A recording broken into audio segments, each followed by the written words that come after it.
Shalom saudaraku, selamat berjumpa kembali dalam program Truth Lifestyle. Dan pada kesempatan ini Truth Lifestyle bertema Good Looking, apakah privilege dari Tuhan? Good looking, apakah privilege dari Tuhan?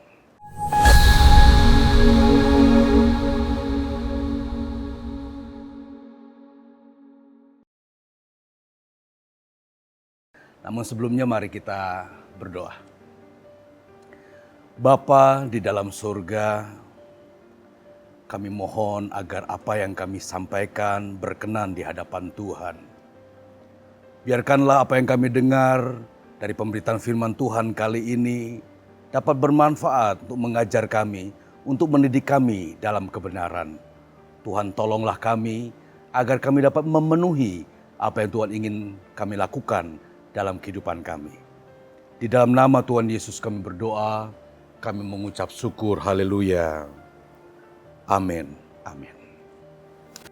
Saudaraku sekalian, ini tema yang menarik. Tema yang menurut saya sangat menarik.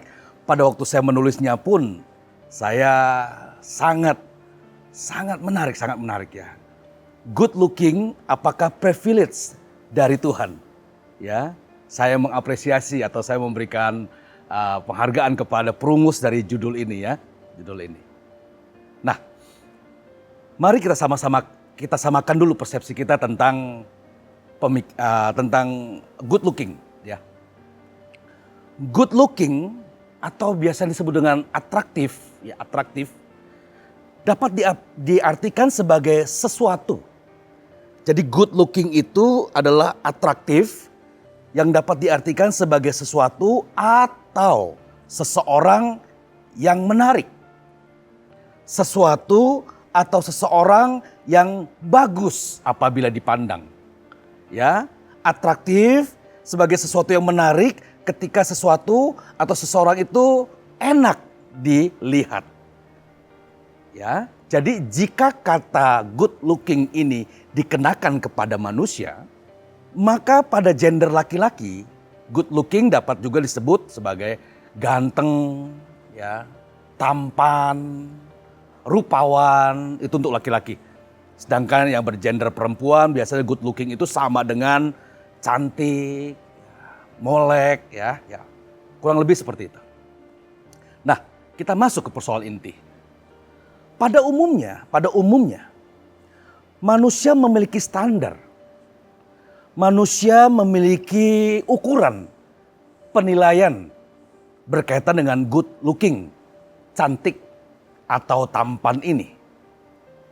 Ya, ukurannya kurang lebih begini. Perempuan biasanya dianggap cantik ya apabila ia memiliki kulit putih. Kulit putih, bersih dan segar. Makanya jangan heran kalau produk-produk pemutih ya, skincare, ya whitening itu sedang rame-rame di pasaran. Kenapa? Karena orang ingin dipandang berpenampilan cantik. Perempuan yang tubuhnya langsing itu dianggap lebih cantik daripada perempuan yang bertubuh langsung. Ya, jadi bedanya tipis antara langsing dan langsung. Dan biasanya langsing ini katanya lebih cantik. Perempuan yang cantik juga dilihat dari bagaimana tatanan rambutnya, stylishnya, lalu berat dan tinggi badan yang ideal, raut wajah yang proporsional atau simetris, bentuk hidung, mata, telinga, bibir, dan lain sebagainya. Jika hal-hal itu dimiliki, maka perempuan itu dianggap sebagai perempuan yang memiliki good looking, cantik. Lalu bagaimana dengan laki-laki? Bagaimana kriteria atau penilaian laki-laki yang dianggap memiliki good looking, yang dianggap memiliki ketampanan? Biasanya ya, tentunya mungkin Bapak Ibu juga punya penilaian yang berbeda dari saya atau menambahkan itu ya. Bisa laki-laki yang tinggi, ya, lalu yang berotot gitu ya. Biasanya dianggap sebagai yang macho gitu ya. Laki-laki yang good looking, laki-laki yang menarik gitu ya. Lalu wajahnya simetris ya, rahang-rahangnya jelas, ya mukanya nggak terlalu tembem atau bagaimana. Pokoknya proporsional. Ya. Berat badan tentunya dan tinggi badan yang ideal ya. Tetapi sebagai konsekuensinya, laki-laki dan perempuan yang tidak memiliki ukuran yang seperti tadi saya sudah sampaikan, laki-laki dan perempuan yang tidak lagi memiliki kriteria-kriteria tersebut yang tadi telah saya sampaikan, dapat dianggap sebagai memiliki penampilan yang biasa saja. Ya biasa saja, normal saja. Ya, bahkan ada yang dianggap sebagai berpenampilan buruk atau penampilan jelek gitu ya. Ya, oleh karena itu tidak sedikit perempuan yang ingin mengubah penampilannya agar mendapatkan penilaian cantik. Tidak sedikit laki-laki yang berusaha mengubah penampilannya agar dapat dipandang sebagai laki-laki yang tampan. Ya, mereka akan menggunakan beragam cara. Mulai dari kosmetik yang cukup mahal supaya memberi tampilan yang berbeda, menggunakan busana yang berbeda, yang akan membawa penampilan yang juga berbeda, bahkan tidak sedikit praktik operasi bedah plastik untuk wajah dan bagian-bagian tubuh dilakukan untuk mendapatkan penilaian ini. Nah, fenomena ini bukan hanya dilakukan oleh perempuan saja, bedah kosmetik ya, operasi plastik ya, tapi juga dilakukan oleh laki-laki yang merasa penampilan merupakan segalanya, ya, penampilan segalanya. Mereka rela mengeluarkan anggaran yang tidak sedikit, tentunya untuk menjalani operasi plastik tadi merupakan berbiaya mahal ya. Untuk mencapai apalagi tingkat kualitas dan penilaian sebagai perempuan yang berpenampilan cantik dan laki-laki yang tampan. Ya, saya pernah membaca sebuah artikel bahwa ada sebuah negara yang hadiah 17 tahun anaknya itu adalah biaya operasi. Ya, saya pernah membaca satu artikel yang mengatakan bahwa hadiah 17 tahun mereka dari orang tua kepada anak-anak adalah biaya operasi. Jadi bagaimana penampilan itu buat sebagian besar orang merupakan sebuah nilai. Ya, tampilan seseorang itu merupakan sebuah hal yang merupakan segala-galanya. Maka mereka akan menggunakan segala macam cara untuk mendapatkan pengakuan berpenampilan good looking ini.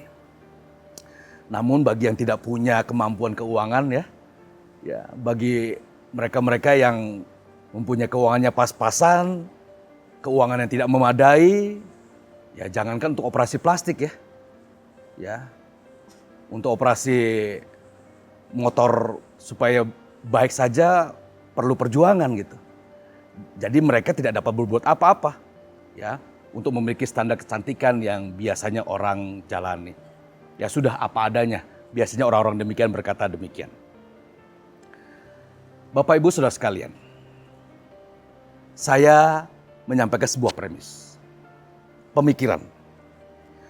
Jika penampilan cantik adalah yang memiliki kulit putih, tubuh langsing, berat dan tinggi badan yang ideal, dan raut wajah yang proporsional,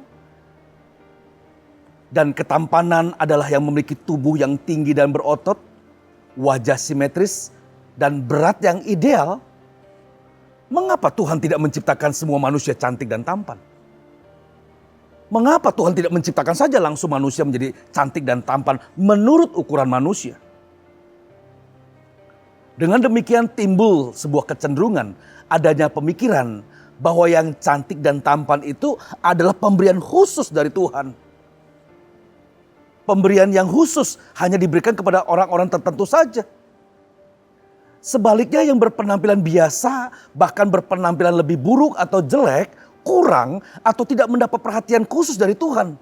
Nah, tentunya pemikiran atau paradigma berpikir ini adalah keliru. Salah luar biasa. Ya, seperti tema pada program Truth Lifestyle kali ini, edisinya adalah good looking, apakah privilege, pemberian khusus, gifted dari Allah? Tidak demikian. Kecantikan atau ketampanan merupakan privilege, special gift atau pemberian khusus dari Tuhan. Sekali lagi, cara berpikir dan berlogika ini tidak mendasar atau keliru.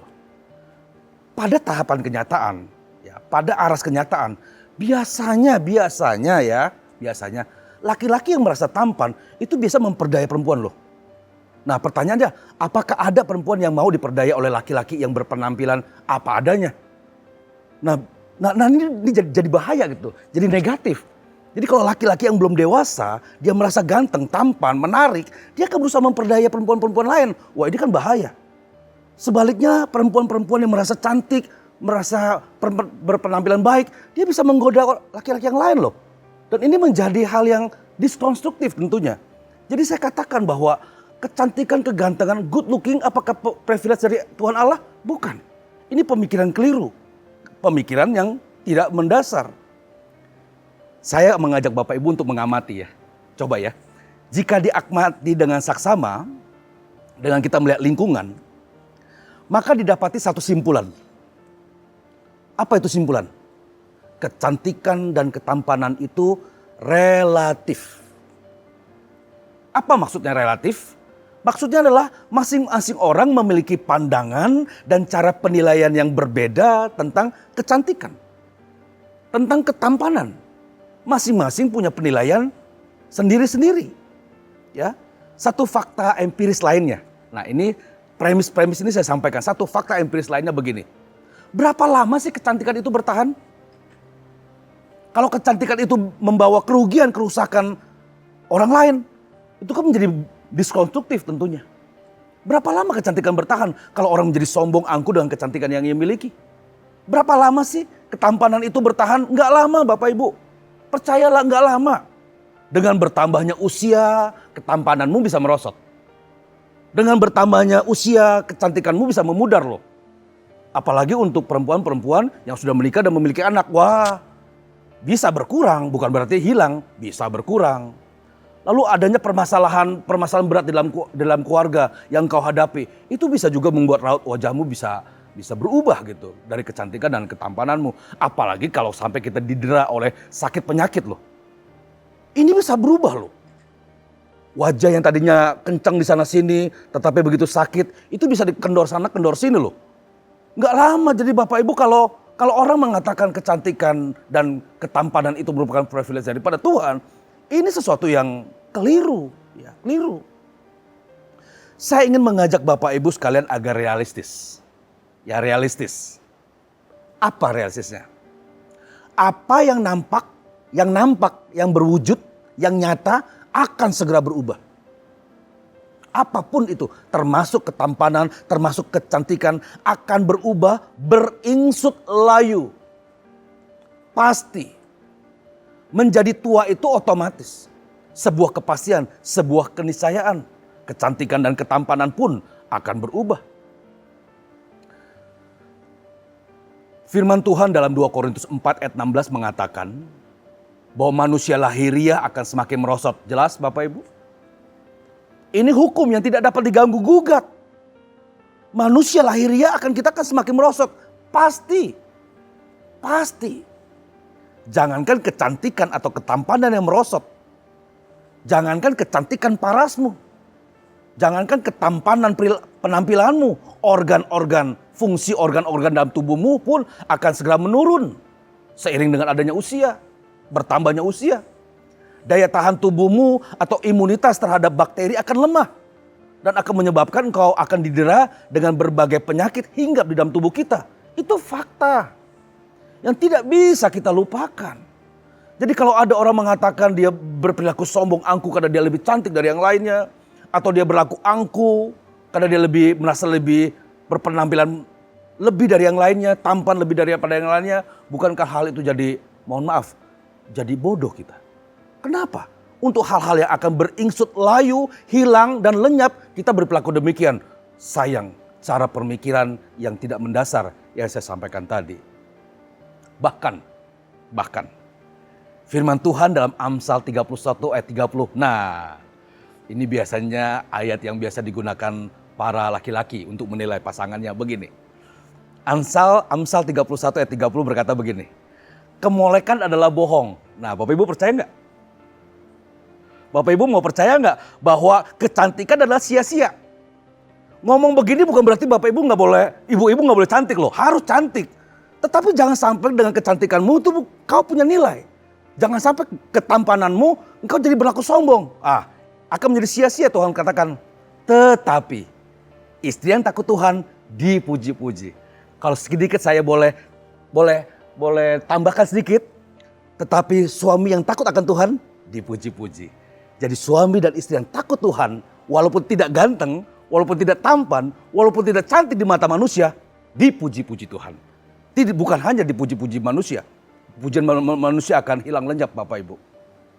Saya mengajak saudara sekalian untuk memperhatikan yang tidak nampak. Kalau yang tadi yang nampak adalah sia-sia, maka kita perhatikan apa yang tidak nampak. Yakni apa? Manusia batiniah kita.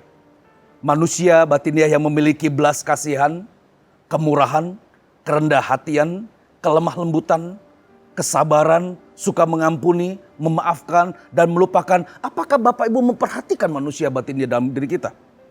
Apakah perilaku-perilaku belas kasihan, kemurahan, kerendah hatian, kelemah lembutan Anda miliki? Saya ingin mengatakan inilah nilai tertinggi manusia yang sesungguhnya.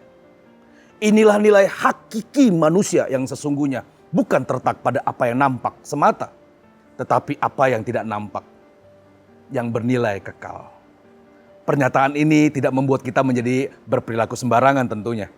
Tidak mengurus diri dengan benar atau tidak bertanggung jawab atas kesehatan tubuh. Tetapi lebih kepada skala prioritas.